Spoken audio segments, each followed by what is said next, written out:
Court మెట్లెక్కితే కానీ చెల్లించరా, ఇది జగన్మోహన్ రెడ్డి సర్కార్ మీద రాసినటువంటి వారు. తప్పేం లేదు, కోర్టు మెట్లెక్కాకనే చెల్లిస్తున్నారు. 800 కోట్ల వరకు అట్లాగా కోర్టుల్లో ఉన్నాయి. అసలు ఎప్పటివి అవి?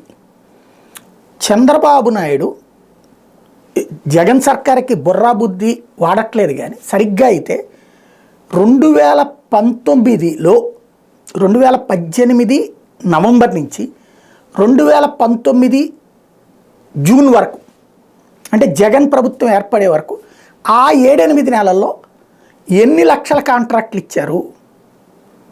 7-8 నెలల్లో మన ప్రభుత్వం దిగిపోయేటప్పుడు కాంట్రాక్ట్లు ఇవ్వచ్చా? ఎందుకు ఇచ్చారు? ఎన్ని ఇచ్చారు? ఎక్కడెక్కడ ఇచ్చారు? అవి పూర్తి ఎంతవరకు అయినాయి? నరేగా స్కీమ్ కూడా దోచేసుకున్నారు కదా. మొబిలైజేషన్ అడ్వాన్సులను ఇచ్చేసేసి అప్పనంగా చేసే వరకు ఆ పనులు జరగకపోతేనే కదా గొడవంతా నడుస్తుంది. వీళ్ళకి ఏమన్నా బుద్ధి బుర్రా ఉంటే ఆ లిస్ట్ ఇవ్వాలి.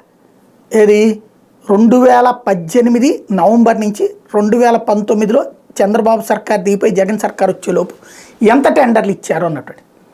అది కాకుండా 2019 తర్వాత జగన్ ఇచ్చిన కాంట్రాక్ట్లు, ఎందుకంటే కాంట్రాక్టర్లే రాలేదని రాశారు కదా ఇన్నాళ్ళు. వీళ్ళు ఒక్కడు కాంట్రాక్ట్కి రావట్లేదు, తీసుకోవట్లేదని రాశారు కదా. మరి అప్పుడు బిల్లులు పెండింగ్ ఎందుకు ఉంటాయి?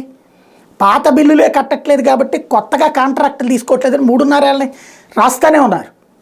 మరి ఎట్లా కాంట్రాక్ట్లు వచ్చినాయి? వీళ్ళు వచ్చాక ఎన్ని కాంట్రాక్ట్లు ఇచ్చారు? ఆ బిల్లులు ఎన్ని పెండింగ్లు?